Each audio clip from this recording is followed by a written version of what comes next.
Back in the early days of the Obama administration, Republicans proved very effective at stonewalling and bullying and obstructing and overall making the things that happened during that era so much less than what they could have been. And of course, Democrats fell into their trap and played along with their game.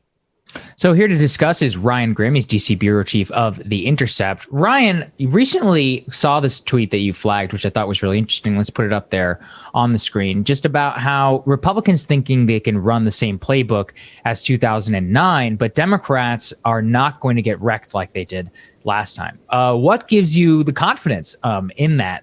And what are the signs that you point to as hopeful?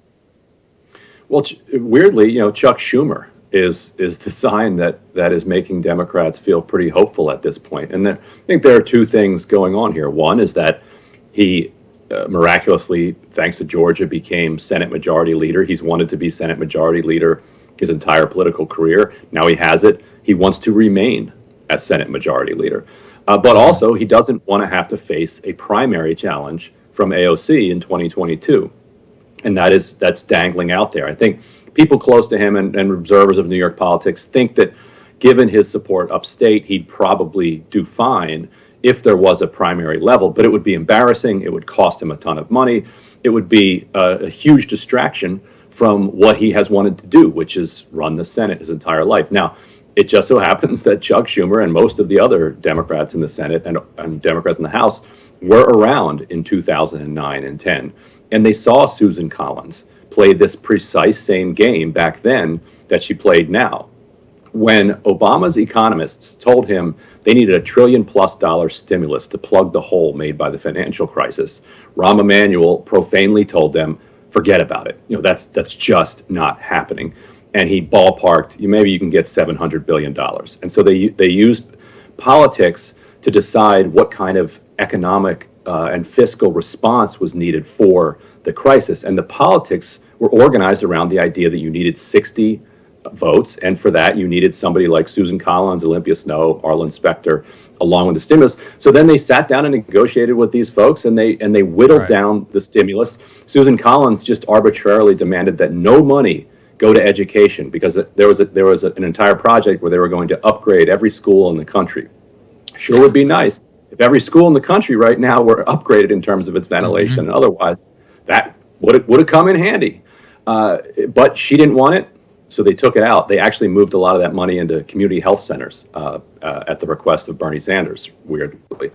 And so, because they had kept the stimulus so small, unemployment was at 10% in November of 2010, and that contributed heavily to them getting wrecked. The other thing that contributed was them spending 16, 18 months debating Obamacare. And Schumer very much believes that dragging it out was one of the biggest immediate political problems with the Affordable Care Act. That if you're going to do something controversial, just do it. Just the same way that McConnell did his $2 trillion tax cut. That was done in a matter of weeks. You don't drag that out for 16 months and have everybody looking at every little thing that they don't like. Do it, rip the Band-Aid off, and move on. And so Schumer has learned, I think, from that experience.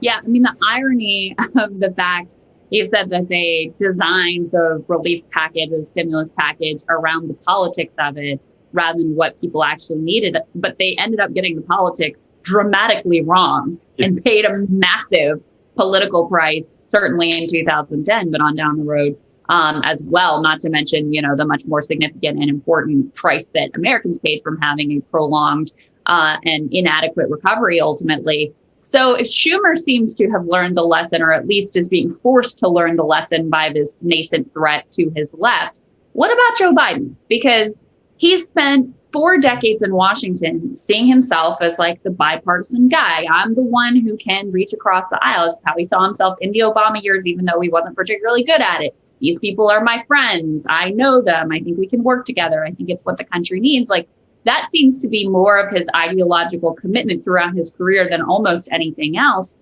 Do you think that he also has seen the light on this issue? Biden is definitely the biggest threat to Democrats getting this right. That's for sure.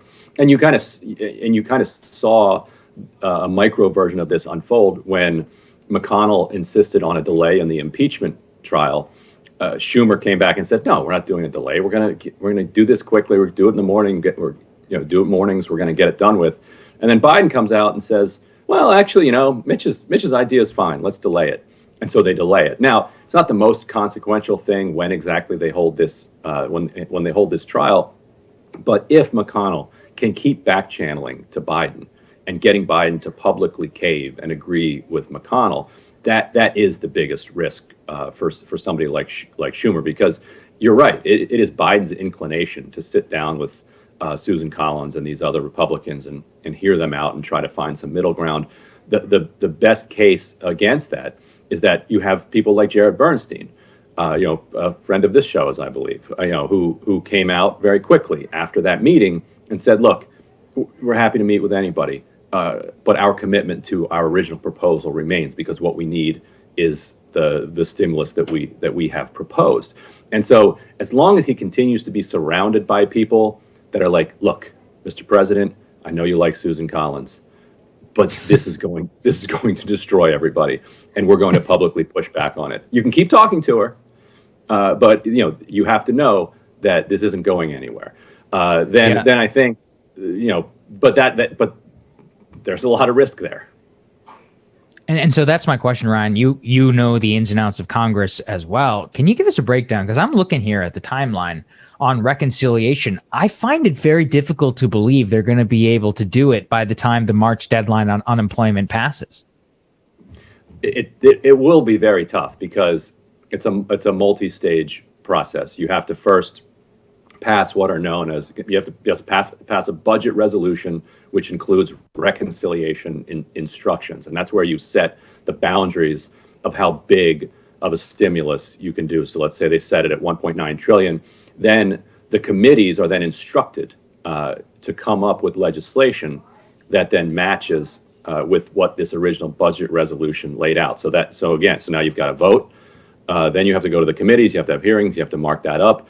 Then, in order to reconcile all of that, you bring it to the Budget Committee, in the Senate, which is run by Bernie Sanders. So again, you have a process that has to go through there. Then you bring it to the House floor, and the Senate floor. And in the Senate, you have this thing called a vote-a-rama, where you have these endless amendments, and you'll have this spectacle of all night, 24/7 legislating. It can get even more complicated. With a clay pigeon and on and on, it becomes this kind of parliamentary nightmare where everything has to go through what's called a bird bath. Does it conform with what's known as the Bird Rule? So so that can take a week just on the floor there. But if they get moving fairly quickly, they could hit a March deadline, and that's why the White House and Schumer do know that the clock is ticking, and so does Susan Collins, and that's why she's going to try to drag this out by seeming reasonable for as long as she possibly can. Yeah. I'm so glad we have you to hold all of those details about reconciliation and the vote-a-rama and the bird bath in your head, so that I don't have to hold them in mine. Ryan, thank you. Like I've wasted my life sometimes, but hey, what else are you gonna do? Appreciate you. Thank you. Yeah, man. Thanks very much. We'll have more rising for you after this.